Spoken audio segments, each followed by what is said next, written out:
Olá, uma excelente noite a você. Seja bem-vindo ao programa Primeiro Plano. Aqui você fica por dentro de tudo que foi destaque na TV Pai Eterno.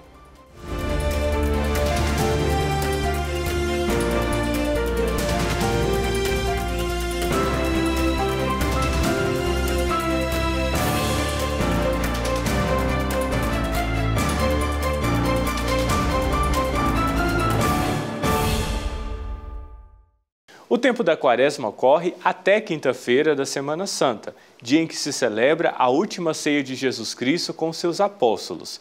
Esse é o período de 40 dias que antecede a maior festa do cristianismo, a ressurreição de Jesus Cristo, comemorada no domingo da Páscoa. Esse tempo é especial, de purificação, conversão e reconciliação com o Divino Pai Eterno. Sobre o sentido e o significado da Quaresma, o Jordevar Rosa conversou com o padre José Gilmar Moreira, que é pároco da paróquia São Pedro de Presidente Prudente, em São Paulo. Vamos conferir. Fala pra gente do significado da Quaresma, padre, por favor. A Quaresma é um dos tempos litúrgicos e o tempo que nos prepara para a celebração da Páscoa. Iniciamos ontem, na quarta-feira de cinzas, e esse tempo nos ajuda a entrar ainda mais num caminho de conversão. É um tempo especial de conversão, e isso se dá pela escuta atenta da palavra de Deus, pela nossa participação como povo de Deus a caminho na vida em comunidade, e as três práticas de piedade que devem nos acompanhar nesse tempo: a esmola, a oração e o jejum, que são práticas que devemos realizá-las como Jesus nos recomenda, não de maneira externa, mas algo que parte do nosso interior, porque essas três práticas nos colocam em relação com o próximo, nos coloca em relação com Deus e nos coloca em relação conosco mesmo. A esmola, a nossa relação com o próximo, a vivência da caridade para com o próximo. Muitas vezes a palavra esmola ficou desgastada em nossa sociedade atual, onde pensamos que dar esmola é somente dar uns trocados para alguém que nos pede na rua ou que chega até nossa casa. Mas a palavra esmola vem do grego, na mesma raiz das palavras misericórdia e da palavra compaixão. Por isso, esmola é estar atento a todas as necessidades do outro e nos colocarmos nesta prática para que cada vez mais vivamos a fraternidade. Esse tempo de aprofundar a nossa vida de oração nos coloca em relação com Deus, que habita em nós e nos chama para esta relação pessoal com Ele. E a vivência do jejum, que nos coloca diante de nós mesmos, em confronto conosco mesmo, e para também perceber as necessidades e os sofrimentos do outro. Por isso que o tempo quaresmal é esse tempo forte em que nós somos chamados a caminhar, vivendo esse tempo de preparação para a Páscoa, como um tempo forte de escuta da palavra de Deus e de entrar neste combate espiritual. Padre, e é importante, o senhor explicou bem todas essas funções, e como é que isso está sendo tratado pelas paróquias, lá junto com as comunidades? Isso. Nas comunidades, no dia a dia do tempo quaresmal, nós realizamos, pelas celebrações, pelos encontros pastorais, o aprofundamento desses temas que nos acompanha durante a Quaresma, acompanhado também com o tema da campanha da fraternidade, que esse ano trata da fraternidade e da fome, e recebemos esta ordem de Jesus no Evangelho: dai-lhes vós mesmos de comer. Porque a quaresma não é um tempo em que nós ficamos fechados em nosso individualismo, pensando somente na nossa relação com Deus.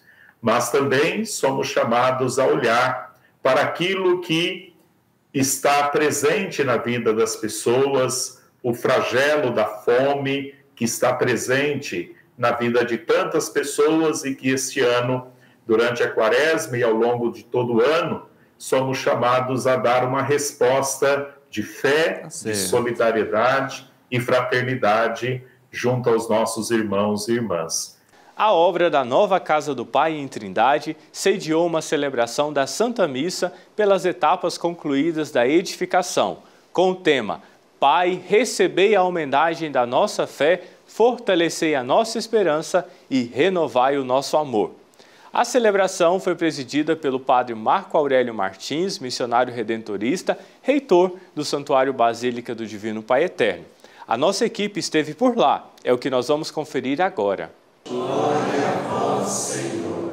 A missa foi presidida pelo reitor da Basílica de Trindade, padre Marco Aurélio Martins. Contudo, apesar de não saber as durezas, os sofrimentos que você está passando, mesmo sem saber os desafios que todos os dias você enfrenta, as dores do seu coração, eu posso dizer para você, coragem! Deus alimenta a nossa esperança e já na festa de hoje quer revelar a recompensa, o caminho futuro que todos celebraremos. O canteiro de obras da nova Casa do Pai foi o altar da Santa Missa, que recebeu os fiéis para um momento de fé especial. É inegável para todos nós, devotos do Pai Eterno, a importância deste templo sagrado que está sendo edificado. E ele só pode estar nessa proporção de obra, dado a ajuda, a colaboração de cada um dos devotos, de Trindade, Goiânia, de todo o Brasil, que contribuem e fazem parte desse projeto. Então o nosso momento é para prestar contas. Estar aqui é sentir o sabor, o cheiro de tudo aquilo que nós celebramos aqui, dessa construção, se aproximar dela, para cada vez mais esse pertencimento se multiplicar. Nós estamos aqui com essa celebração, dizendo aos devotos, aqui está sendo empregado a sua doação, a sua colaboração, portanto venha ver o que nós juntos estamos fazendo. Cerca de 1000 pessoas participaram da celebração. Entre os presentes estava a Dona Antônia, que veio do Paraná. Para ela, que faz parte da Associação Filhos do Pai Eterno, a experiência de ver de perto as obras do novo santuário foi indescritível. É muito grande a gente estar aqui pela primeira vez participando da missa, aqui na Casa Nova do Pai. Sou associada há muitos anos e sempre, todo ano que eu posso, eu venho aqui. O Hermes também participou. Mesmo sendo de Trindade, esta foi a primeira vez que ele teve a oportunidade de visitar este espaço tão especial para quem é devoto do Pai Eterno. Para mim é uma emoção muito grande, porque eu, sendo natural de Trindade, eu nunca tinha tido o privilégio de vir aqui, prestigiar essa obra maravilhosa, e hoje estou podendo vir conhecer e estou achando muito lindo. É uma honra participar disso e espero ver tudo isso aqui terminado, né, e contemplar toda essa fé de todas essas pessoas aqui, inclusive a minha. Também participaram da Santa Missa religiosos e religiosas, autoridades, funcionários da TV Pai Eterno e operários da obra. A construção da nova Casa do Pai é um sonho de muitos devotos do Divino Pai Eterno. A primeira parte estrutural da obra já foi concluída graças à generosidade e o apoio de muitos devotos que fazem questão de colaborar com esse trabalho. Ainda há um longo caminho a percorrer, mas juntos é certo que vamos conseguir. Para deixar a noite ainda mais especial, no fim da celebração foi feito o lançamento da identidade visual da Romaria 2023. O tema neste ano é O Pai Eterno nos chama e nos envia. O Pai Eterno, o tema deste ano, Wilker, o tema é Pai Eterno nos chama e nos envia. Vai de encontro ao ano vocacional, ao terceiro ano brasileiro terceiro ano vocacional brasileiro, que a Igreja do Brasil prega. Este tempo de chamado, de convite ao seguimento de Jesus. A festa de Trindade não pode ficar por fora, tem que envolver todo o tema que a igreja caminha e reza.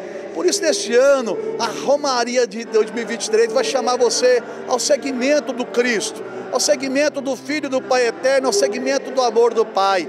E o segmento de modo assim, muito espontâneo, mas radical, ao serviço ao próximo, ao serviço na igreja, ao serviço na sociedade. Somos todos chamados e enviados. O Pai nos chama, nos envia, nos chama de filhos e nos envia à missão. O missionário redentorista reforça ainda que vivemos um período muito importante de preparação para viver a Romaria da forma mais plena possível. Olha, aqui a Quaresma é uma grande preparação para a vida inteira e também para a Romaria. Aqui nós temos a Romaria mensal, já preparando para a festa de Trindade, para a Romaria que a gente tem durante o ano. E aqui neste local de canteiro de obras, na Basílica, a gente se sente emocionado e se coloca realmente como romeiro, como devoto, já fazendo a caminhada. Você, por exemplo, já caminhou, já está preparado aí para caminhar durante esse ano, em julho, chegando na Romaria do Divino Pai Eterno, tem pensado como vai fazer? Neste tempo de Quaresma, você tem tratado o seu irmão como realmente irmão, como merece, para que possa chegar até na Romaria com você? Jesus nos diz, quando a gente for caminhar rumo ao céu, durante a caminhada, vá se convertendo, vai fazendo amizade, vai se aproximando, para que quando chegar lá, a gente não seja destratado ou desconhecido. Então é tempo de preparar a nossa chegada, chegaremos juntos à Romaria este ano.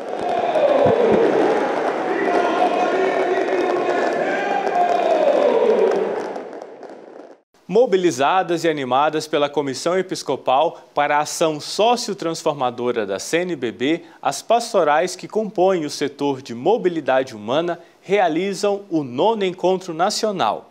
A Caísa conversou com a Osnilda Lima sobre esse encontro. É o que vamos assistir agora. Isso mesmo, e vamos conversar sobre um assunto muito importante.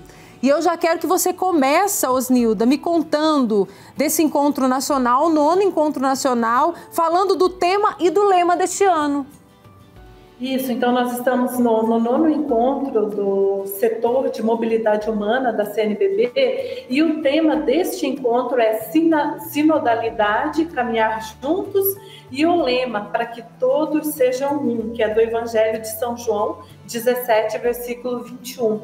E o tema deste encontro, ele é inspirado no lema que está na convocação do Papa Francisco a toda a Igreja Católica do mundo inteiro, na preparação do processo sinodal, né, que teve início lá em 2021 e se encerra agora em outubro de 2023. E aí é bem forte a mensagem que o Papa fala na convocação do sínodo, que ele pede, e é a isto que somos chamados, a unidade, a comunhão, a fraternidade, que nasce de nos sentirmos abraçados pelo único amor de Deus, que todas as pessoas. Então, nessa dimensão desse encontro das pastorais, do setor da mobilidade humana, esse estar juntos para construir processos e caminhos juntos. Ótimo, Osnilda. E o encontro começou ontem, vai até o dia 1º, amanhã. Fala um pouquinho da programação do encontro para a gente, Osnilda. Isso mesmo, então o encontro ele começou ontem e termina amanhã ao meio-dia. E a programação do encontro ela está muito potente e importante porque é o primeiro encontro pós-pandemia. Então ficamos 3 anos sem nos encontrarmos enquanto pastorais. E aí, então, a gente vem debatendo, tem os momentos de orações, de espiritualidade, que é muito forte para o agente de pastoral, a partilha da caminhada e, sobretudo, as experiências vividas durante esse processo da pandemia, análise da realidade, da igreja, da sociedade, e aí, para, então, poder elaborar o plano de trabalho para os próximos anos. Olha que bênção! E quais são as pastorais, Osnildas, que fazem, pastorais sociais, né, que fazem parte do setor de mobilidade humana? São 9 pastorais e uma articulação. Então, é a pastoral rodoviária, que trabalha com os caminhoneiros, as caminhoneiras, a pastoral do turismo, que trabalha com as pessoas que acompanham os visitantes nos parques, o apostolado do mar, pastoral dos nômades, Pastoral dos Refugiados. Tem um núcleo de estudantes internacionais, né, que são os estudantes que estão fora do Brasil. Sim. Tem o Serviço da Pastoral dos Migrantes, tem a Missão Católica Polonesa, a Pastoral Nipo-Brasileira, e agora está nascendo a articulação que trabalha na região da Tríplice Fronteira, que é do Brasil, Argentina e Paraguai, por enquanto. Então, essas 9 ações que estão reunidas aqui. Muito bom. Osnilda, fala para mim, para todos que estão acompanhando o programa, o que mais tem tocado o seu coração até esse momento do encontro? Partilhe um pouquinho da sua experiência para a gente. Ah, que pergunta profunda. Mas assim, eu acho muito bonito e me sensibiliza, eu me emociono essa preocupação da igreja em estar presente em todos os lugares onde o ser humano está. Sim. E aí me sensibiliza muito, por exemplo, o trabalho com a pastoral dos nômades, com as pessoas que trabalham no circo, né? Porque a hora das apresentações no circo é o horário das celebrações das igrejas, então essas pessoas não podem ir até a igreja, então a igreja vai ao encontro delas. Então esse movimento da igreja em saída que propõe o Papa Francisco, isso para mim é muito forte. Importante, né, Osnilda? Esse sair, ir ao encontro, como você já disse, o Papa Francisco sempre nos pede isso, e que a nossa igreja cresça mais e mais, sempre nessa atitude, né, de ir ao encontro daqueles que precisam, de ir ao encontro das famílias que precisam, das pessoas que estão necessitando de experimentar a Deus. É muito importante e essencial. Exatamente, né? Essa dimensão de fortalecer a esperança dessas pessoas e elas sentirem a presença amorosa de Deus. Muito bom. Osnilda, espero que o encontro dê, assim, ó, muitos e muitos frutos, que vai dar, eu tenho certeza, e que as pastorais sejam mais e mais motivadas a continuar com esse trabalho tão importante, viu? 9º Encontro Nacional das Pastorais do Setor da Mobilidade Humana. Que Deus abençoe sempre, todos. Amém. Obrigada, igualmente vocês. Um abraço e até a próxima, viu? Até. Tchau. Tchau. Esse é o momento do nosso rápido intervalo, mas daqui a pouco eu estou de volta. Até já!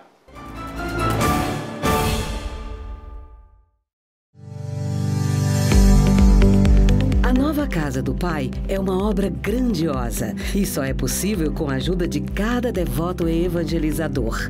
Acesse o nosso portal paieterno.com e fique por dentro de todo o nosso trabalho. Lá você pode fazer o seu cadastro e ajudar a nossa obra de amor. Você também pode fazer uma doação na quantia em que seu coração inspirar, de forma rápida e segura, por meio de Pix, cartão de crédito, boleto bancário ou transferência. Faça parte dessa família e colabore com essa obra de evangelização.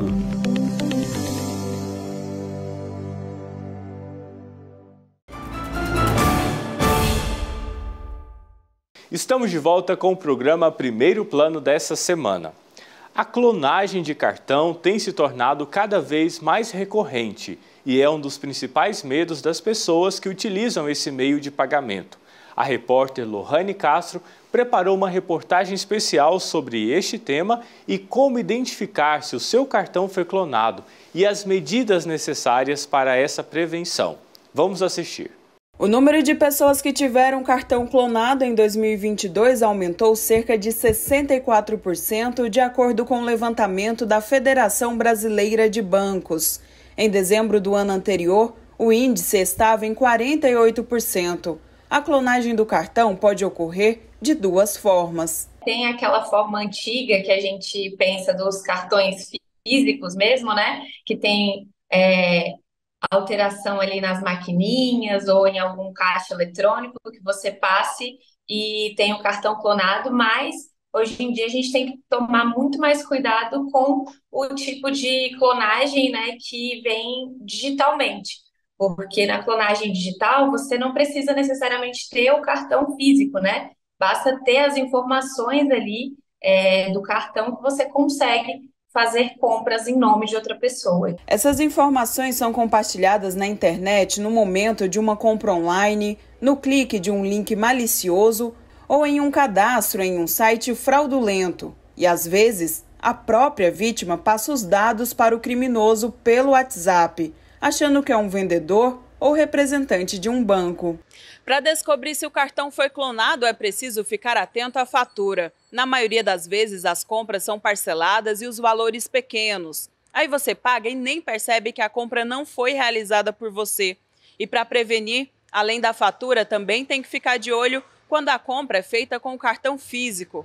Além de conferir o valor na maquininha e na notinha impressa, é preciso olhar se o cartão devolvido é mesmo seu. Porque existe também o golpe de troca de cartão, e aí você só vai perceber depois. E digitalmente você pode tomar uma série de cuidados também. Prestar atenção bastante em onde você está colocando os dados ali do seu cartão, porque existe também a prática de os golpistas fazerem sites falsos. Essa delegada explica o passo a passo para quem tiver o cartão clonado. O primeiro passo é comunicar ao banco, emissor do seu cartão. Caso você não consiga fazer isso por meio do aplicativo do celular, bloquear esse cartão para que ele não seja usado em novas compras. Posteriormente, pode sim procurar a delegacia próxima à sua residência para registrar o boletim de ocorrência desse fato. Existem várias medidas investigativas que são tomadas pela delegacia assim que eles tomam conhecimento. Na maioria dos casos, esse crime se trata do crime de estelionato, e que nós temos a vítima definida, ela vai até a delegacia, representa pela apuração do crime e ali será apurado. O primeiro santuário mariano da região sul-fluminense foi elevado na noite de segunda-feira. A Santa Missa de dedicação aconteceu na Igreja Matriz Nossa Senhora das Graças, em Volta Redonda, no Rio de Janeiro. A Lohane Castro traz mais detalhes. O anúncio da criação do santuário aconteceu durante a festa do Centenário Diocesano, no dia 4 de dezembro do ano passado, na ilha de São João, em Volta Redonda, pelo bispo diocesano Dom Luiz Henrique. Nesta segunda-feira, finalmente ocorreu a cerimônia de elevação da Igreja Matriz, Nossa Senhora das Graças. O evento reuniu centenas de fiéis, o clero diocesano e autoridades do município. Na missa, a participação do povo foi espetacular, maravilhosa. Uma grande afluência de fiéis, muito felizes, alegres por receberem este presente, um santuário mariano. Nossa diocese agora está completa, um santuário eucarístico de adoração eucarística e agora o santuário mariano. A história da Igreja de Nossa Senhora das Graças está ligada à construção da Companhia Siderúrgica Nacional, em 1941. Já o surgimento da Medalha Milagrosa teve origem na França, em 1830. Durante as orações de uma noviça, a Virgem Maria apareceu e fez a revelação que se transformaria em um milagre de conversão. Na Igreja Nossa Senhora das Graças, vimos assim um grande carinho do povo pela igreja, os pais da tradição do povo aqui de Volta Redonda. Resolvemos, depois de ouvir as lideranças da comunidade, também os padres, de elevar a igreja, que deixa de ser catedral, a santuário mariano, porque Nossa Senhora das Graças tem uma devoção muito forte aqui na região. Com o Santuário da Medalha Milagrosa, os fiéis poderão contar com um espaço maior de devoção. Muitas atividades, missas, atendimento de confissões, momentos de celebrações especiais, adoração santíssima. Vai ter a novena perpétua de Nossa Senhora das Graças, todas as quintas-feiras. Enfim, vai ser toda uma atividade especial voltada para o santuário. E várias atividades. Igreja aberta todos os dias, missas diárias, pela manhã, ao meio-dia 15, é transmitida pela nossa rádio diocesana. Vai estar bem movimentado o santuário para acolher os peregrinos. Eu lembrei do que o Papa sempre fala, né? A igreja de portas abertas seria justamente isso, né? Vocês estão prontos a todo momento para receber os fiéis que buscam se confessar, que buscam uma oração, fazer uma reza. O santuário vai estar atendendo isso. O santuário tem muito a ver com esse acolhimento, refrigério espiritual, ainda mais contando com a materna proteção da bem-aventurada Virgem Maria. No próximo bloco, vamos falar da campanha da fraternidade. Eu conto com a sua companhia.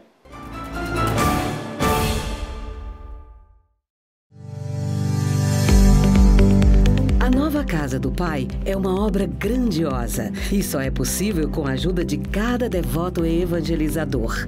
Acesse o nosso portal paieterno.com e fique por dentro de todo o nosso trabalho. Lá você pode fazer o seu cadastro e ajudar a nossa obra de amor. Você também pode fazer uma doação na quantia em que seu coração inspirar, de forma rápida e segura, por meio de Pix, cartão de crédito, boleto bancário ou transferência. Faça parte dessa família e colabore com essa obra de evangelização.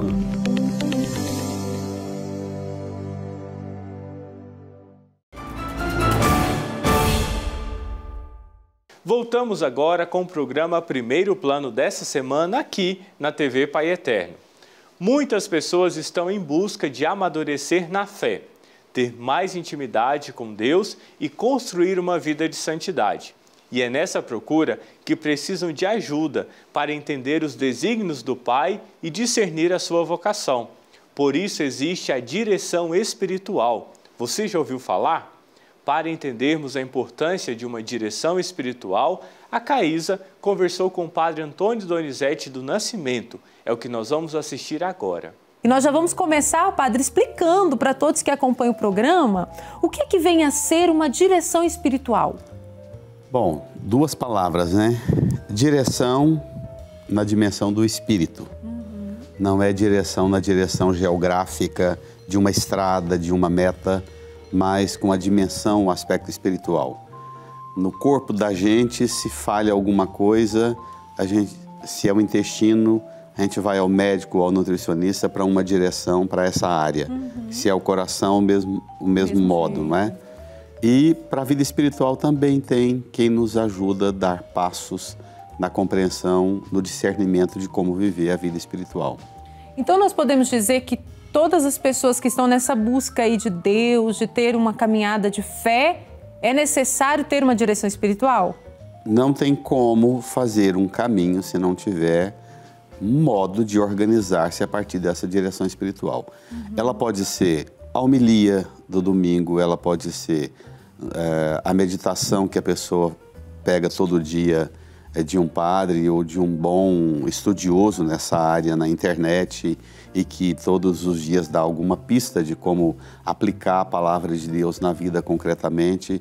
Ela pode ser um programa de TV bom que ajuda a pessoa a organizar espiritualmente a vida dela. Ela atinge várias dimensões, mas a direção espiritual, ela concretamente tem uma abordagem, é o seguinte: você abraçou a fé, buscou Jesus, aceitou Jesus, foi batizado. Chegou a uma certa idade, participou dos sacramentos, recebe a Eucaristia, recebeu o sacramento da crisma ou do matrimônio, e aí você tem dúvidas em algumas dificuldades de como viver essa bagagem, essa grandeza toda da fé no cotidiano, aplicar na minha vida concretamente, na minha paciência, na educação dos filhos, no relacionamento esposa-esposo, no meu ambiente de trabalho. Então, direção espiritual não é contar prosa com o padre. Não é ir lá para o padre e chegar lá e contar a mesma história todas as vezes e não sair da estaca zero. Porque tem gente que não quer sair da estaca zero. Ela quer um padre para quem ela vai contar a mesma coisa o tempo todo, a vida inteira. Desabafando. Para desabafar. Inclusive, quando o senhor falou assim, pode ser um programa, pode ser a homilia do padre no domingo. Eu até surgiu uma dúvida aqui. Quem está acompanhando a gente fala assim, mas padre, como que eu vou pegar homilia? Eu quero uma direção espiritual para eu ir lá conversar, falar dos meus problemas. Então, não é isso a direção. Não. A direção espiritual, ela tem pontos concretos. Eu tenho um método de acompanhamento que eu uso assim. Eu falo para a pessoa, olha, ela geralmente vem desabafa, semana que entra, daqui 2 semanas ela volta e parece sempre aquela sensação de estaca zero. Aí eu proponho, então tá bom. Você vai à missa ao domingo, vai escutar a palavra de Deus, as exigências que a palavra de Deus apresentar para você, para a sua mudança e para a sua conversão. Nesses pontos em que você está enfrentando dificuldade, na próxima conversa nossa, eu vou conversar com você, Caísa, sobre as dificuldades que você está tendo para entender as exigências de Deus a partir da palavra para a realidade concreta da sua vida. Ótimo. Então, pontua coisa concreta. Meu problema é temperamento, meu problema é paciência, meu problema é falta de disciplina, meu problema é, entendeu? O conflito de fé, eu tenho problemas, isso é muito comum. Eu não entendo tal ponto da fé, tal aspecto da fé. Eu não entendo o que é esse negócio de sofrimento. Nós estamos na quaresma agora, não é? O que é penitência, o que é jejum. Eu tenho dificuldade de entender isso concretamente e aplicar isso na minha vida. Então, direção espiritual é coisa muito concreta. Às vezes a pessoa começa a fazer pergunta tão básica, eu pego o catecismo da igreja e falo, ó, desse ponto, do ponto 1800 até 1820, você vai ler, próxima conversa você traz as dificuldades na interpretação desses pontos. Porque senão a pessoa não avança, senão não progride. Ô padre, esses dias eu estava até conversando aqui na associação mesmo, que a gente, como em tudo na vida, a gente nasce, nós somos pequenininhos, aí nós vamos crescendo, não é? Vamos assumindo responsabilidades, enfim, vamos crescendo. E eu, na minha opinião, eu posso estar errado, o senhor pode me corrigir, que na vida de fé também tem coisas na nossa vida de fé, na nossa intimidade com Deus, que também precisa crescer. A direção espiritual nos ajuda a isso. Existe. Eu faço experiência hoje indo numa missa que tem muito louvor.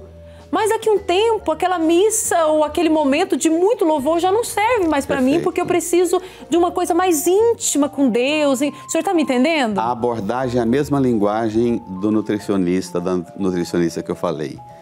Eu vou dizer para você, olha, você está querendo ativar a musculatura do corpo para ter mais resistência. Sim. Espiritualmente, às vezes, a pessoa precisa ter musculatura para ter mais resistência espiritual. E eu digo para ela, o que você reza? Como é que é o seu diálogo com... Na imensa maioria, Caísa, a minha pergunta é, me fala da sua vida de oração. Qual é a sua intimidade com Deus? Aí eu digo para a pessoa, com esse tipo de problema que você tem na vida e esse método seu de oração está desproporcional. Mais ou menos a mesma regra do exercício físico da academia. Entendi. Nós vamos ter que pegar aparelhos mais pesados, exercícios mais hard, entendeu? Entendi. Nós temos que intensificar um pouco mais. Na mesma linguagem dos nutrientes. Olha, você está com deficiência de certos nutrientes no seu organismo. Você precisa de ler um tipo de subsídio espiritual, de aprofundamento espiritual, porque sua fé... não é como se fosse um organismo assim sem cálcio, sem ferro e precisa de comer um alimento, para usar minha linguagem de cozinha, para usar taioba, para usar, entendeu? O leite de coco, uma coisa que vai dar sustância para a sua estrutura espiritual. A vida espiritual é a mesma ordem de raciocínio que a gente tem na vida biológica, na vida orgânica. Tudo é uma luta, não é? Tudo é uma luta. E depende da gente. Na verdade, eu gosto até de corrigir. Tudo é uma graça. É verdade. Tudo é uma graça. A luta é em vista da graça. A luta não é em vista de combate contra o mal. A luta não é um combate contra o que não presta. Não, nós somos mulheres e homens da graça. A nossa energia é gasta em vista da gente não receber em vão a graça de Deus, a segunda leitura da quarta-feira de cinzas, não é? Então, a nossa luta é para que o nosso organismo possa absorver os nutrientes da graça, porque às vezes a gente recebe tanta graça, mas o organismo não está absorvendo. E aí tem que tratar o fígado da alma, para que o fígado possa filtrar melhor e transmitir para a sua dimensão espiritual a graça. Porque tem gente que reza, e quanto mais vai à igreja e mais reza, mais olheira tem, mais tristeza tem, e parece que tem prazer com a tristeza que cultiva. Que fica ali preso na tristeza, pá. Ou então, eu peguei e eu agora estou com Nossa Senhora, com o terço aqui, eu estou num combate contra não sei o quê, e a pessoa vai ficando daquela rigidez física, o semblante rígido, a feição rígida, ela não dá nem uma trabalhadinha na aparência dela, porque ela está focada só naquele combate de tristeza. Eu sempre falo, olha, o nosso combate ele já foi travado na cruz. Já foi. Ele já venceu, Caísa. Nós somos mulheres e homens do tempo da graça. Nós só precisamos absorver essa graça. Então, verdade. Direção espiritual é te ajudar a absorver a graça, mergulhar, encharcar-se da graça. Ô padre, e falando em direção espiritual, quem pode ser um diretor espiritual? Só os padres? Não, geralmente se fala de nós padres em vista do papel específico. O ideal era que cada paróquia tivesse assim 500 a 1.500, no máximo 2.000 pessoas, em que o padre conhecesse todo mundo, soubesse a história de todo mundo, a vida e a fragilidade, as alegrias e graças de todo mundo, e a pessoa viesse e eu te conheço, sei da sua família, do seu casamento, dos seus pais, da sua família. Então, o diretor espiritual seria aquele que tem uma familiaridade. Ele não é um estranho falando com estranho. Entendi. Esse é o ideal. E isso, uma diretora espiritual pode ser um pai, uma mãe, uma madrinha, uma avó. Eu tive tantas pessoas religiosas, quantas freiras, mulheres, de altíssimo quilates espiritual nós temos na igreja. Uma quantidade enorme de religiosas, mas com um potencial enorme de escuta e de discernimento, porque o diretor espiritual ele tem que ter 3 níveis: o da escuta, o do discernimento e o do apontamento do horizonte. Ótimo. Se não tiver o apontamento do horizonte, sai, vá procurar outro, porque não avança, não progride. Entendi. E o senhor dizia das pessoas que às vezes ficam lá e todo encontro com o diretor espiritual parece que não progride. Como fazer a direção espiritual dar frutos em nossa vida e para a gente progredir nessa intimidade com Deus, nessa caminhada? É a mesma coisa do ativar as forças físicas. Aí vou usar de novo a metáfora da academia. Aí é dizer para a pessoa, você está rezando 5 minutos, passa a rezar 20. Você está rezando 20 minutos, passa a rezar 40. Entendeu? Está rezando uma vez por dia, passa a rezar 2 vezes. Então, as dificuldades na absorção, na assimilação da graça, é que vão dar para o diretor espiritual o senso de discernimento de dizer para a pessoa, quantas vezes a gente chega numa situação desagradável de ter que dizer assim, irmão, é o seguinte, você não está progredindo. Das 5 coisas nos últimos 6 meses, 1 ano que eu estou te acompanhando, das 5 coisas que nós pactuamos lá atrás, você não avançou em nenhuma. Das propostas nossas de organização da sua vida para progredir, você não abraçou nenhuma. Então, procure outro diretor espiritual. Eu não vou te acompanhar mais. Em algumas situações, a gente precisa ser firme assim. Quando nós buscamos também uma direção espiritual, a gente tem que estar disposto a ouvir as verdades, claro, né, padre? Claro, porque senão, desabafo pode ser feito com todo mundo. Eu gosto muito de linkar a direção espiritual com o sacramento da penitência. Porque o sacramento da penitência você procura o sacerdote com a matéria, dizendo assim, olha, minha consciência me acusa de que eu não fui bem nessas situações e eu vim aqui para pedir perdão a Deus e receber a graça do perdão e o firme propósito em emendar-me, eu vou para um caminho novo. Padre, eu vim pedir perdão, minha consciência me diz que eu errei, mas a sensação que eu tenho é que eu não vou progredir.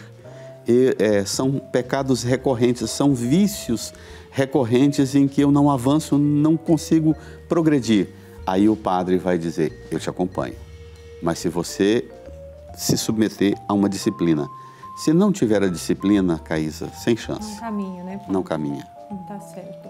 Ô padre, e falando de direção espiritual, as pessoas que estão acompanhando, né, todos nós que sempre estamos aí em busca de nos aproximar de Deus, o senhor falou da Santa Missa, mas quando que a gente percebe que está na hora, eu participo da missa, escuto lá a homilia direitinho, mas quando que eu vou perceber que está na hora de eu procurar uma pessoa, um diretor espiritual para me acompanhar, para eu ter os encontros marcados, para ele estar me ajudando?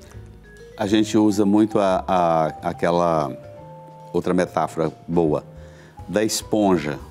Esponja sequinha, se aperta ela e põe na água, ela chupa a água toda, não é? Sim. E às vezes a esponja vai ficando suja, não vai? Vai. E aí você precisa pegar uma água morninha, colocar lá um detergente mais forte, lavá-la, porque ela começa a sujar também. Ao invés dela ser um instrumento de limpeza, ela começa a multiplicar sujeira. Então, às vezes, nós somos assim. Nós somos uma esponja que não mais assimila a graça. Então, é preciso lavar, limpar. Às vezes você vai à Santa Missa, participa da Santa Missa e você não se encharca de nada. Nem o canto, nem a decoração da igreja, nem a Eucaristia, nem a primeira leitura, a segunda leitura, salmo, evangelho, a homilia. Nada te impactou? Desconfie. Eu gosto de dizer assim, uma palavra bem dura. Numa certa altura, você desconfie se é o povo que está cantando ruim, se é o padre que está ruim, mal preparado na homilia, se é o trem aqui que não está rendendo, mas não... Inclua você como possibilidade de você desconfiar de você também. Você tem todo o direito de levantar a suspeita do resto, mas tenha coragem de pensar assim, e eu? Será que eu também não estou assimilando esse conteúdo da graça, não estou me encharcando, não estou me inebriando dessa graça, exatamente porque estou sujo, engordurado, ceboso e já com tanta outra coisa que não deixa a graça penetrar? Entendi. Esse é um critério muito bacana. Ótimo. Verdade, né? Sinceridade, olhando para nós com sendo verdadeiros, isso é importante, não é, padre? Muito. O sinal de que sua vida espiritual está progredindo é sempre assim. O critério é se eu vivo um sentimento de experiência de luz, na luz da graça de Deus, na luz do ressuscitado, na luz do Espírito Santo. Se é sempre a luz do ressuscitado, a luz do Divino Espírito Santo, se as coisas estão claras para mim. Se as coisas, mesmo com dificuldade, com provação, eu experimento aqui dentro uma consolação e uma força que foge da proporção, da explicação.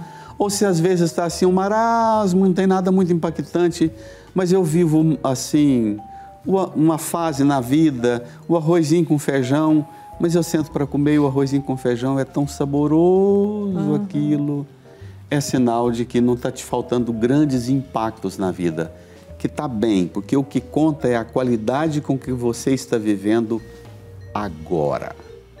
Vida espiritual tem a ver com o modo com que eu vivo agora. O passado está reconciliado, o futuro está nas mãos daquele que providencia e o que eu tenho para viver agora.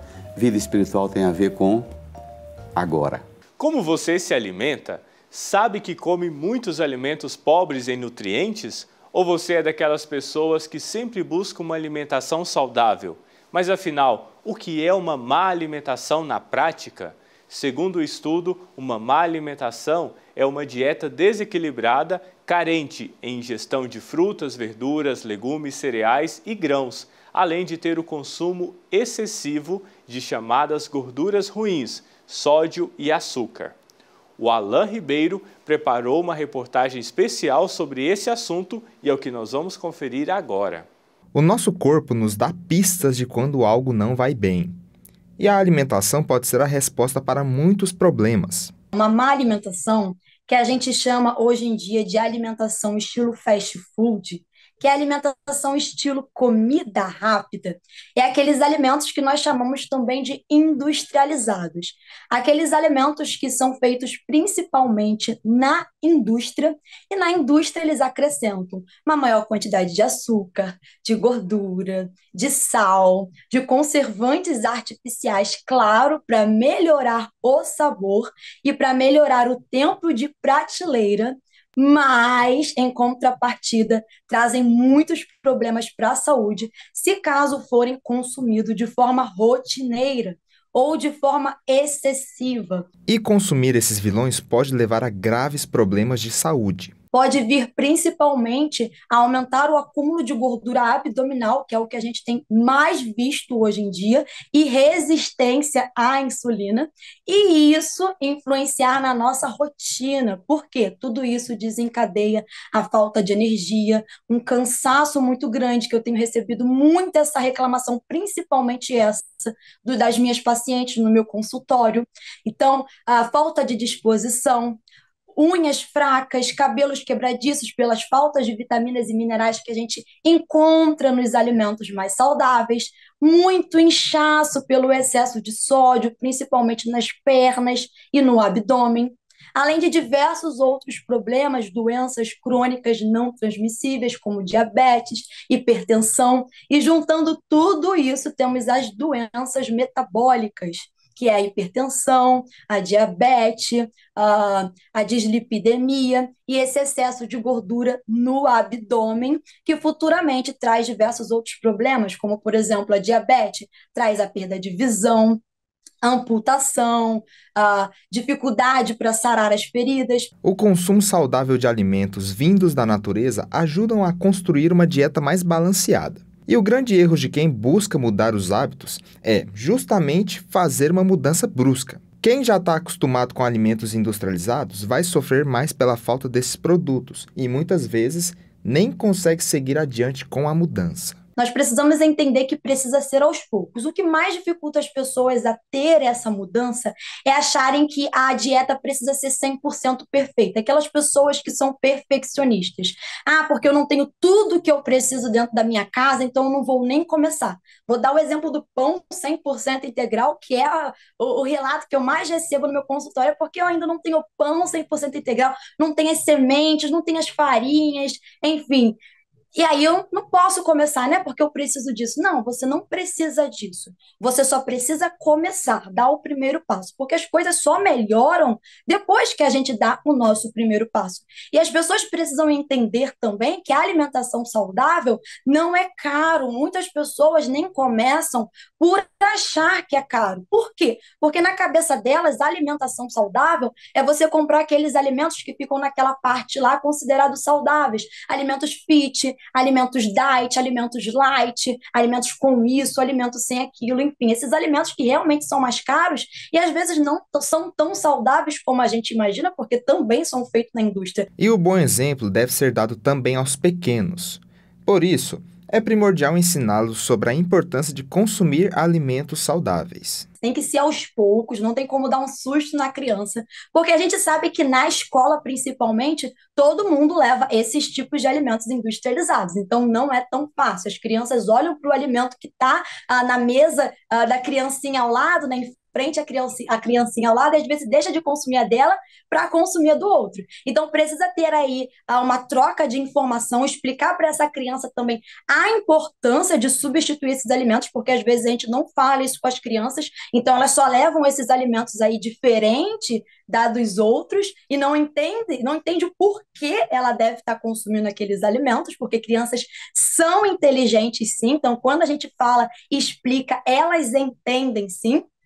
Então, a gente precisa explicar e a gente precisa tentar trocar esses alimentos o mais próximo da realidade dela. Então, essa criança gosta de beber um suco de caixinha, ela adora levar o suco de caixinha. Então, não tem como eu substituir um suco de caixinha por uma vitamina assim de cara. É algo muito diferente da realidade dela. Então, ao invés de um suco de caixinha que tem bastante açúcar, bastante conservante, faz um suco caseiro que está mais próximo da realidade. E se você que está aí, do outro lado, optar por uma alimentação mais saudável, logo vai perceber a diferença.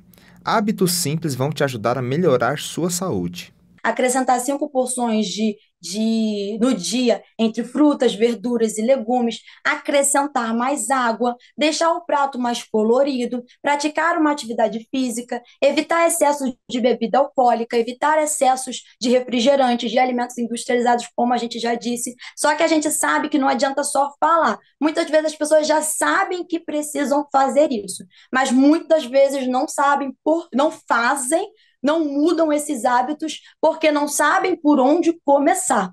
E aí foi a mesma questão que a gente falou lá no início. Comece do jeito que dá. Comece da forma que der. Comece com o que você tem, o dinheiro com o que você tem, os alimentos que você tem em casa, o que você pode fazer para começar a se movimentar, porque é melhor 5, 10 minutos de atividade física do que ficar sentada de frente à televisão e continuar no sedentarismo. O primeiro plano dessa semana chega ao fim.